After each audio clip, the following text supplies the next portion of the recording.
From the moment humanity first gathered around firelight, we have been captivated by the things we cannot explain. There is something almost magnetic about the unknown, something that pulls at the deepest corners of the mind and refuses to let go.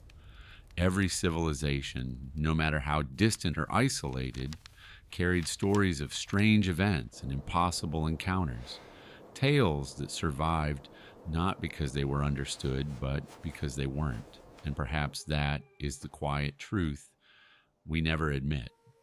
Mysteries endure because they remind us how small we are in a world far older and stranger than we imagine. Across centuries, people have whispered that our ancestors possessed knowledge now lost, clues hidden in ruins, symbols etched into stone, warnings no one alive today remembers how to read. Yet some mysteries don't simply remain unsolved. They seem to push back against explanation, as if protecting secrets we were never meant to unravel. And it is in that resistance that our curiosity becomes something darker, something restless, something that won't let us look away. Every historian eventually encounters moments in the record where the trail simply goes dark, as if the past itself chooses to withhold its truth. There are artifacts that appear centuries before the technology needed to create them, manuscripts written in languages no culture ever claimed, and events so chaotic that all surviving accounts contradict one another. These are not ordinary gaps in documentation, they are fractures in the timeline, places where logic comes undone.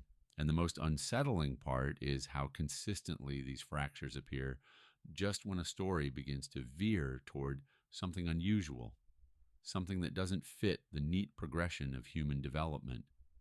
It makes you wonder whether these voids are accidents or deliberate omissions. Ancient archives burned at the very moment they reference forbidden knowledge.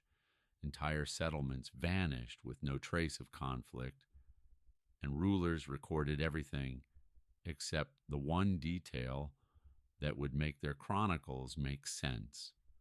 It's almost as if the past is editing itself, choosing what we are allowed to remember. And in those empty spaces, the shadows grow longer, inviting us to question what was erased and why. What follows is not a simple tour through curiosities, but a descent into the deepest questions history has never been able to silence. These are the cases that still keep researchers awake at night, the ones that refuse closure, resist categorization, and linger like unfinished sentences across centuries. Each mystery you're about to encounter stands as a reminder that humanity's story is far from complete, stitched together with guesswork and shadows where clarity should be. And the closer you look, the more those shadows seem to shift, revealing hints of something larger beneath the surface. Some of these enigmas involve vanished civilizations, others strange objects that should not exist, and others still moments when entire communities witnessed phenomena that defy modern explanation. Yet all of them share one haunting trait, the sense that they are pieces of a greater pattern we have not yet recognized. As we walk into these untamed corners of the past, you may find yourself wondering what vital truths we might uncover, or what long-buried secrets we might disturb simply by daring to look too closely. The story of the Voynich Manuscript begins not with a grand excavation or a royal archive, but with a quiet, almost accidental discovery. In 1912, antiquarian Wilfred Voynich was sorting through a neglected collection of old texts when he pulled out a volume that immediately felt wrong. Its vellum pages were smooth and well preserved, yet the contents were unlike anything he or any scholar had ever seen. Strange botanical drawings of plants that never existed filled entire sections, accompanied by spiraling diagrams, star charts, and figures bathing in mysterious green pools. And winding through every page was a script, fluid, elegant, and utterly unreadable. No known language matched it, no cipher cracked it. Even the handwriting resisted comparison to any medieval scribe. From the moment the manuscript surfaced, it carried the unsettling aura of something that shouldn't belong to any era we recognize. Some claimed it was encrypted knowledge from a forgotten sect. Others insisted it was evidence of lost science, hidden away before the world was ready. And a few whispered that the book felt less discovered, and more returned as if it had been waiting for someone to find it. From the moment the Voynich Manuscript resurfaced, some of the world's brightest minds have tried and failed to pry open its secrets. Cryptographers who broke wartime ciphers spent decades analyzing its symbols, only to admit they were no closer to understanding the language than on the day they began. Linguists mapped its repeating patterns, hoping to find structure or grammar, but the script behaved like nothing ever spoken by human tongues.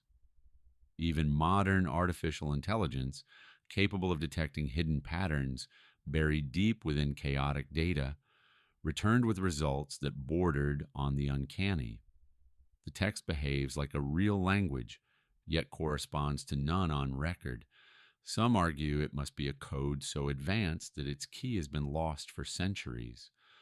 Others suspect it was crafted by a mind operating far outside the boundaries of medieval knowledge. But the most disturbing question lingers quietly behind every failed attempt. What kind of author creates a language that no one can read? And more importantly, who was the intended audience, if not us? Over the years, the Voynich Manuscript has attracted more theories than perhaps any other historical enigma.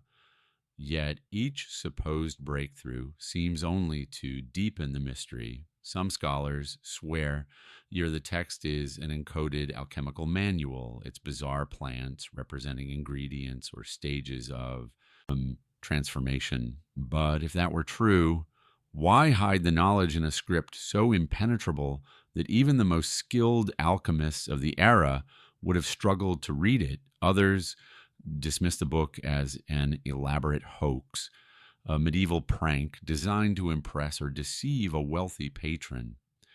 Yet the manuscript's linguistic patterns are too consistent, too structured to be random nonsense. More speculative voices whisper of lost civilizations, forgotten scientific traditions, or even extraterrestrial origins, ideas dismissed as fringe but never fully disproven. Every hypothesis solves one riddle while creating two more, as if the book were designed to mislead any curious mind that approaches it. And in quiet academic circles, a more unsettling thought has begun to surface. Perhaps the manuscript's true purpose was never meant for human understanding. Perhaps it guards a message intended for someone or something else entirely. The Dyatlov Pass mystery begins on a night when 9 experienced hikers, people who had survived brutal storms and treacherous slopes, suddenly behaved as if they had stumbled into a nightmare. Their tent, found days later, was sliced open from the inside, as though whatever terrified them was already among them before they could reach the entrance. Scattered footprints in the snow showed that they fled into sub-zero darkness. With no boots, barely clothed, and with no regard for the lethal cold. It was not the reaction of rational minds. It was the response of people overwhelmed by a fear so immediate and overwhelming that survival instincts shattered. What could drive trained mountaineers into such panic? What force or presence could make them choose certain death over remaining inside their only shelter? The frozen mountains offered no clues, only eerie silence, as if the land itself was holding back the truth. It was a night that should have never unfolded the way it did, a night that still feels like a violent interruption by something that didn't belong there at all. When rescuers finally located the hikers' remains, the icy terrain revealed a series of contradictions that defied every logical explanation. Some bodies were found peacefully posed, as though simply overcome by the cold. Others, however, displayed injuries that made no sense in a survival scenario. One hiker's ribs were crushed inward with a force comparable to a car accident, yet no external bruising marked the skin. Another suffered damage to the skull so severe that investigators believed it could not have been caused by falling or stumbling in the dark. And then there were the strange markings, the torn clothing, and the scraps of fabric arranged in ways no one could interpret. Forensic reports from the time contain unsettling phrases that still trouble those who study the case. Pressure too great to be caused by a human hand. Injuries inconsistent with natural forces. No sign of struggle. The bodies told multiple stories, none of which aligned, and all of which hinted that something unrecorded had happened that night. Decades of research have produced countless theories, each attempting to impose order on chaos, yet every explanation frays at the edges. The popular avalanche theory collapses under scrutiny. There were no typical avalanche patterns, and the slope was too shallow for such a slide. Others point to secret military tests, imagining shock waves or chemical exposure, but no evidence of explosions or contamination was ever found. Even the idea of infrasound-induced panic, once seen as promising, fails to explain the physical trauma or the calm, deliberate behavior some hikers displayed in their final moments. And then come the details that cannot be ignored: clothing contaminated with unusual levels of radiation, bodies missing tongues and eyes in ways that seem too precise for scavengers, and the eerie reports of glowing orbs seen in the sky that very night. Each fact seems to gesture toward an explanation that remains just out of reach. The more we learn, the more incomplete every theory becomes. It leaves us wondering whether the truth is being overlooked or whether it has been quietly buried beneath the snow along with the hikers themselves. When the English supply ship finally returned to Roanoke after a long and unintended delay, its crew expected to find a struggling but standing settlement. Instead, they stepped ashore into a silence so complete it felt staged. Homes had been carefully dismantled rather than abandoned in panic. Tools and personal belongings were left behind as if their owners intended to come back. And yet every single colonist, more than 100 men, women, and children, was gone. There were no signs of starvation, no evidence of conflict, no bodies hidden in the forest or washed ashore. The only clue was a single word carved into a wooden post: Croatoan. It was not a plea, not a warning, just a name, deliberate and unnervingly calm. What kind of disaster leaves no sign of struggle? What kind of exodus leaves no tracks? The scene felt less like an evacuation and more like a vanishing act, one that seemed impossible even in the wild uncertainty of the new world. Over the centuries, countless theories have been proposed to explain what happened at Roanoke, each one plausible until examined too closely. Some historians argue the colonists simply joined nearby indigenous tribes, seeking safety and food, but no records, artifacts, or oral histories fully confirm such an assimilation on such a large scale. Others believe a catastrophic storm or hurricane forced them inland.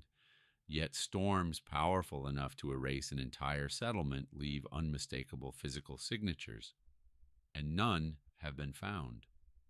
More dramatic theories suggest a violent raid or conflict, but the lack of scattered belongings, burnt structures, or defensive wounds contradicts any narrative of attack.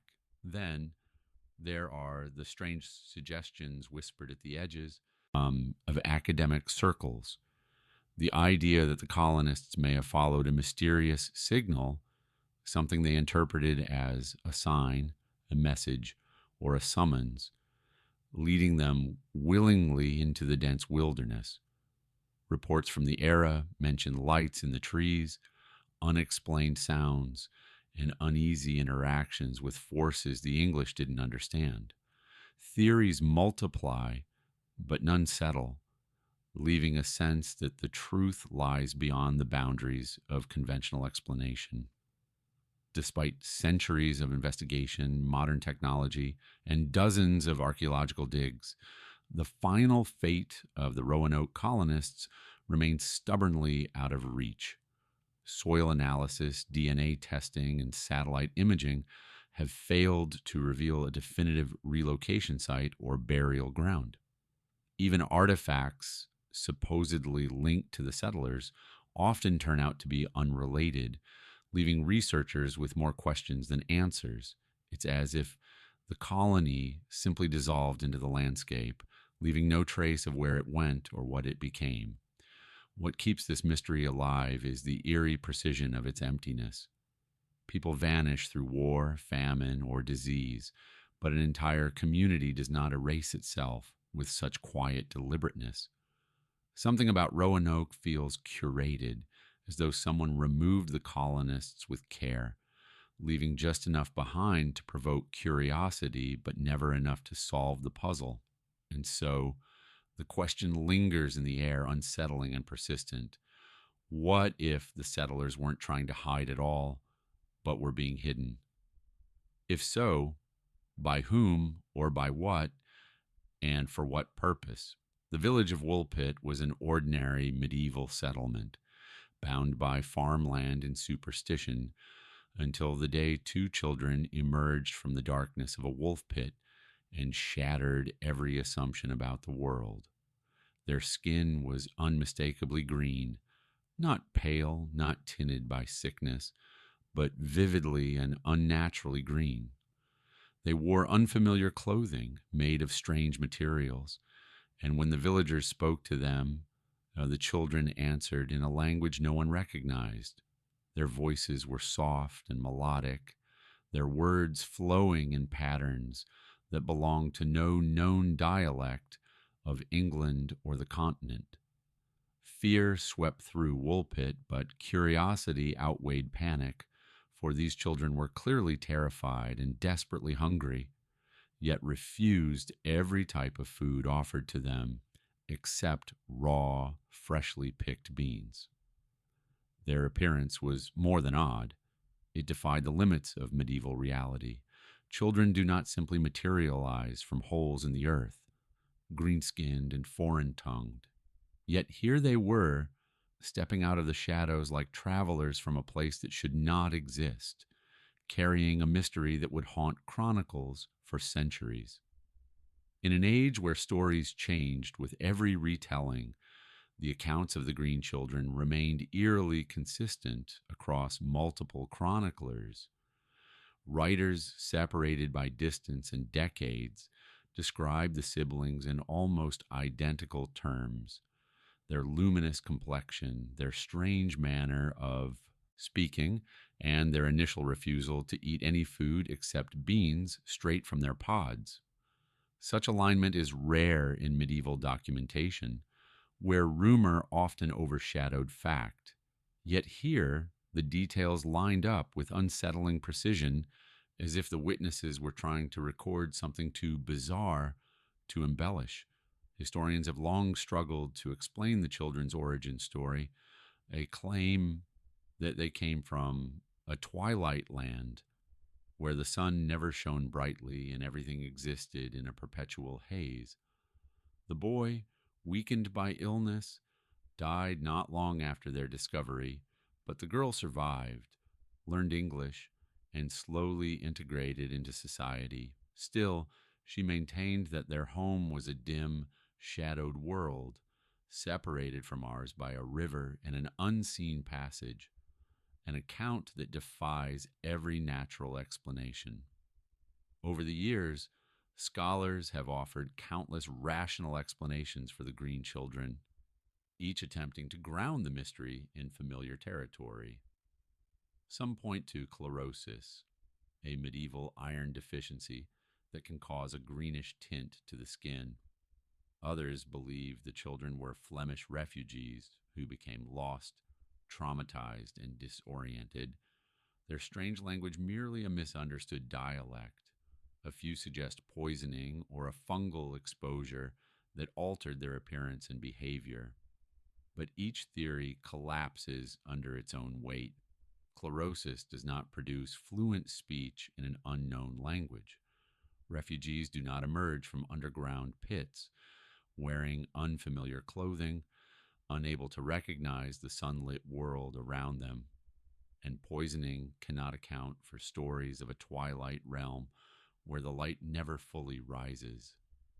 The more logical explanations are applied, the stranger the case becomes, as though the event resists being anchored in ordinary reality. It forces a chilling possibility into the conversation. What if the Woolpit children were not symbols or myths, but memories? Echoes of a moment when something otherworldly brushed against human history, then slipped back into the shadows, leaving behind only two frightened siblings and a riddle no one has yet solved? The Antikythera mystery began in 1901 when sponge divers exploring a Roman-era shipwreck off the coast of a small Greek island brought up what looked like an unremarkable lump of corroded bronze. At first glance, it seemed like debris, another relic swallowed by the sea. But as archaeologists chipped away the encrusted layers, gears emerged, delicate teeth and interlocking wheels fused by centuries underwater. This was no ordinary artifact. It was a mechanical device so intricate, so impossibly advanced for its age, that the researchers who handled it felt as though history itself had lied to them. Later analysis revealed it to be a kind of ancient computer, capable of predicting celestial events, eclipses, and planetary movements with astounding accuracy. Its craftsmanship suggested a level of technological sophistication that should not have existed in the ancient world. The realization carried a quiet, unsettling implication. Perhaps the civilizations we think we understand were capable of far more than our textbooks ever acknowledged. Perhaps entire branches of knowledge bloomed and died before recorded history ever noticed. When modern scientists examined the Antikythera mechanism through X-ray imaging, they found a network of gears so refined that nothing close to it reappeared in human history until roughly the 18th century. Its creators had mastered precision metallurgy, gear ratios, and mechanical engineering that supposedly did not exist in the ancient Mediterranean. The device could model the cycles of the sun and moon, track the irregular movement of planets, and even predict eclipses decades in advance. Each component was carved with mathematical intent, as if assembled by an engineer with access to knowledge centuries ahead of its time. Yet no workshop, no blueprint, no written explanation of such technology has ever been discovered. The mechanism is an orphan, alone, unmatched, and without lineage. Scientists who study it openly admit they do not know who built it or how such expertise emerged in an age defined by rudimentary tools. Its existence challenges not just our timeline, but our understanding of what ancient minds were capable of. If this one device survived by chance in a shipwreck, it's impossible not to wonder how many others were lost. Machines that might have rewritten our understanding of history had they reached us. Technology never emerges fully formed. It evolves through experimentation, failure, and refinement. So where are the prototypes, the intermediate designs, the workshops that must have produced such precision, no traces have ever appeared. It is as though the entire technological lineage that birthed the Antikythera mechanism vanished without leaving fingerprints behind. Some theorists argue it belonged to a secret school of Hellenistic engineers whose teachings were lost in wars, fires, or political upheaval. Others suggest an unknown civilization may have shared knowledge that faded before it was recorded. The absence of supporting evidence is almost too complete, too clean, as if history deliberately buried a chapter of innovation, and that silence raises the most haunting question of all. Was the Antikythera mechanism a lone survivor of forgotten genius, or a clue pointing toward a civilization that existed in the gaps, erased before the world could remember it? In the early 1990s, residents of Taos, a quiet desert town in New Mexico, began reporting a strange low-frequency hum, a persistent, distant rumble that seemed to vibrate not through the air but through the body itself. Only a small portion of the population could hear it, yet those who did described it with uncanny similarity. A droning pulse, a mechanical throb, a sound that came from everywhere and nowhere at once. Recording devices captured nothing but silence, amplifying the mystery. Was it a trick of perception, a rare sensitivity to subsonic frequencies, or something more complex? The fact that the hum seemed so selective sparked heated debates among scientists, psychologists, and residents. Why did only certain people hear it? Why did it plague their nights, disturb their sleep, and linger at the edge of consciousness, like a thought you can't quite remember? The Taos Hum pushed the town into an uncomfortable spotlight, forcing everyone to confront the strange possibility that sound, something as familiar as breathing, could behave in ways we barely understand. As the reports grew, researchers arrived in Taos, armed with sensors, microphones, and sophisticated monitoring equipment. They tested for industrial noise, electromagnetic fields, seismic vibrations, and atmospheric anomalies, but every lead evaporated under scrutiny. Factories were too far away, highways too quiet, and geological readings too stable to account for the phenomenon. Even the military, often blamed for unusual happenings in the American Southwest, denied any activity that could produce such a sound. In laboratory conditions, scientists attempted to replicate the hum using low-frequency generators and vibration models, yet listeners insisted that none matched the sensation they felt in Taos. The hum seemed to defy detection, slipping between the limits of technology like a ghost moving through walls. Each failed test, each blank recording, each inconclusive measurement only deepened the suspicion that something unknown was at work, something that did not radiate sound in the way physics teaches us. It raised a troubling thought. Perhaps the hum was not a sound to be heard, but an effect to be endured.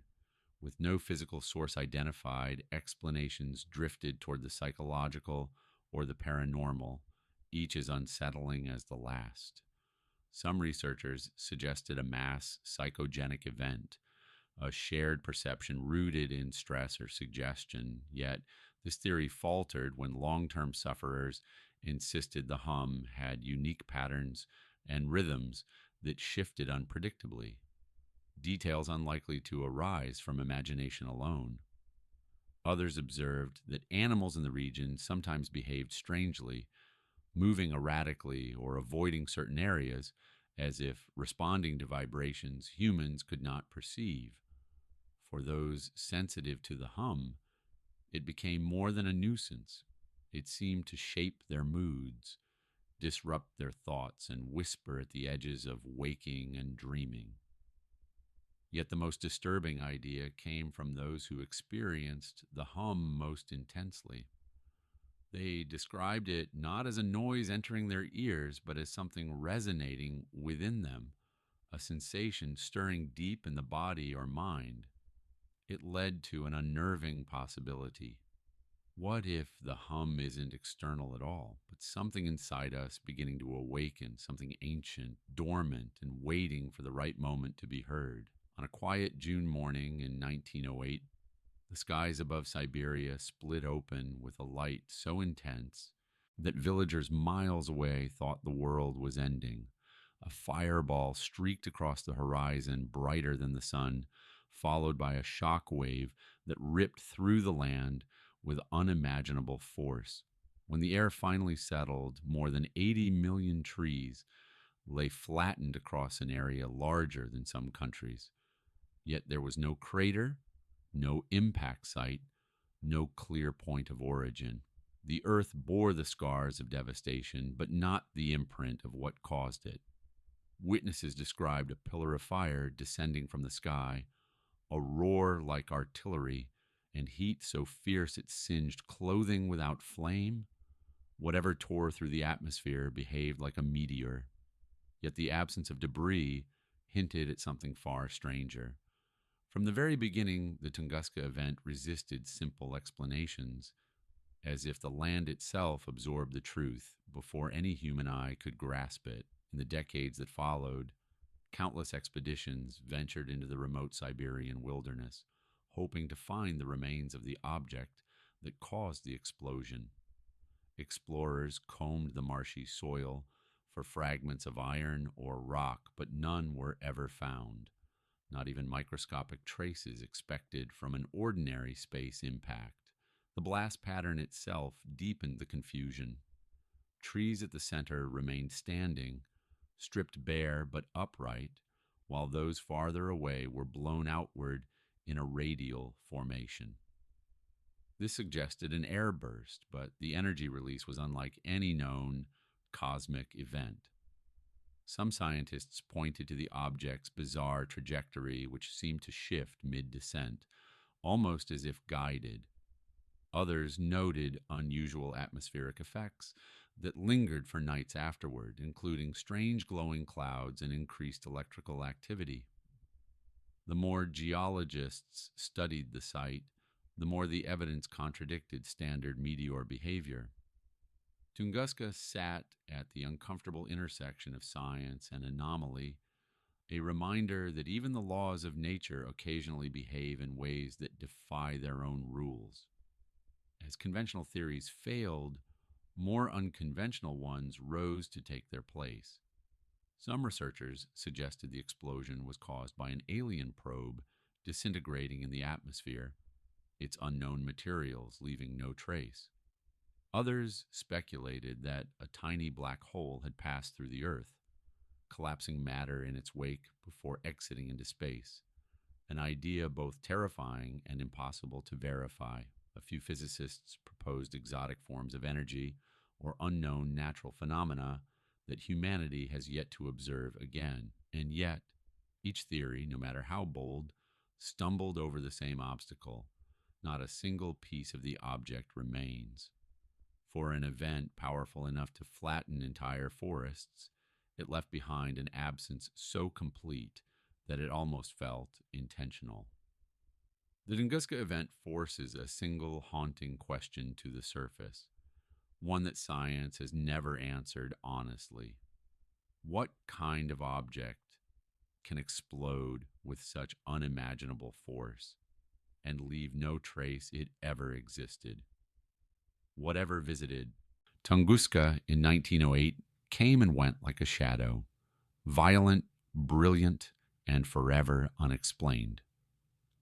In the summer of 1518, on an ordinary street in Strasbourg, a woman stepped into the open and began to dance.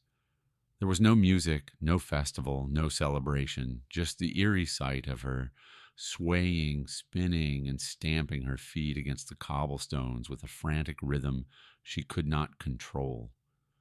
At first, neighbors watched with curiosity, assuming she would tire and collapse. But hours passed, then an entire night, and still she moved as if driven by an unseen force. By the end of the week, dozens had joined her, their bodies shaking and lurching in terrifying unison. Soon the number climbed into the hundreds. Men, women, and even children danced until their legs gave out, until their hearts failed, until they collapsed only to rise again moments later, compelled to continue. Doctors looked on helplessly, unable to explain why the afflicted could not stop, why their movements defied exhaustion, or why the mania spread like a sickness through the city. What began with one woman became a wave of unstoppable, deadly frenzy. When the chaos finally drew the attention of authorities and scholars, explanations surfaced almost immediately, each more confident than the last, and each unraveling under closer examination. Some argued the dancers had consumed contaminated grain, laced with ergot, a fungus known to trigger hallucinations and spasms. But ergot poisoning cripples muscles. It does not grant people the strength to dance relentlessly for days.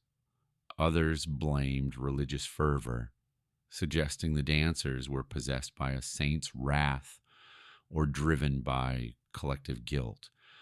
Yet many participants were not pious individuals, and their movements lacked the ritual structure found in religious trances. The theory of mass hysteria seemed promising, but eyewitnesses described the dancers moving with unnatural stamina, their bodies continuing long after their minds appeared broken. There was something in their movements, something frantic, something mechanical, that resisted easy categorization. Every attempt to label the event collapsed into contradiction, leaving only the unsettling conclusion that something far stranger was at work. As historians sift through the remaining accounts, one detail consistently slips through the cracks, an eerie suggestion woven into the testimonies of those who witnessed the plague firsthand. Several described a force, an invisible pressure hanging over the city, a sensation that seemed to pull people into motion even against their will. Some dancers claimed they felt compelled by a presence pushing them forward, their bodies no longer obeying their own thoughts. Others reported hearing faint rhythms in the air as though the city itself was whispering a beat only a few could perceive. Modern psychologists and neurologists still cannot identify a trigger capable of provoking such a widespread, coordinated breakdown of bodily control. Was it stress, starvation, or trauma manifesting in a form we no longer understand? Or was it something more elusive, an environmental or neurological phenomenon that has not appeared since? The dancing plague remains a haunting reminder of how fragile the mind's boundaries truly are, and how easily something unknown can slip inside and take over. When you step back from each mystery and look at them not as isolated stories, but as pieces of a broader tapestry, unsettling patterns begin to appear. Across centuries and continents, we find events where something materializes out of nowhere, like the Green Children of Woolpit or the fireball over Tunguska. In other cases, entire groups vanish without warning, leaving behind silence and the faintest traces of intention, just as the Roanoke colonists did. Then there are objects like the Antikythera Mechanism, artifacts that arrive far too early on the historical timeline, as though pieces of advanced knowledge slipped through cracks in time. These patterns aren't coincidences. They echo each other across eras, repeating motifs of arrival, disappearance, and impossible technology. Each story feels like a fragment torn from a larger narrative, missing its context, yet humming with meaning. And perhaps the most disturbing pattern of all is how often these mysteries resist explanation, almost as if they are guarding something, some truth about our past that remains just out of reach, waiting for someone to finally notice the connections. When we examine these enigmas with modern eyes, we tend to force them into categories we already understand: natural disasters, psychological events, lost traditions, or primitive mistakes. Yet this habit may be blinding us to the possibility that these events are not random anomalies, but fragments of a larger, unseen story running beneath human history. What if the Green Children, the Dyatlov hikers, the Taos Hum, and the Antikythera Mechanism all hint at interactions with forces we do not yet have the language or knowledge to recognize? Perhaps our understanding of civilization's timeline is incomplete, or our grasp of physics too narrow, or our perception too limited to recognize what earlier generations briefly glimpsed. These mysteries may not just be puzzles, they may be signals, moments when something outside our frame of reference brushed against our world, leaving faint imprints behind. And if that's true, then everything we think we know about the boundaries of history might be only a fraction of the story. In the end, we are left with more questions than answers, but that is precisely why these mysteries endure. They linger because they challenge us to keep looking, to push beyond the comfortable edges of accepted history, and venture into the spaces where certainty dissolves. Every unanswered question is an invitation to investigate further, to imagine boldly, and to remain open to possibilities that defy our expectations. The stories of lost colonies, strange children, unexplained explosions, and forgotten technologies remind us that the world is far stranger than we often admit, and perhaps that is the true gift of these mysteries. They keep curiosity alive, urging us to notice the anomalies, the inconsistencies, the details that don't fit the script we've been taught. As long as these puzzles remain unsolved, they whisper to us that discovery is still possible, that the past still has secrets to reveal, because the next mystery may already be unfolding, and you might be the first to see it.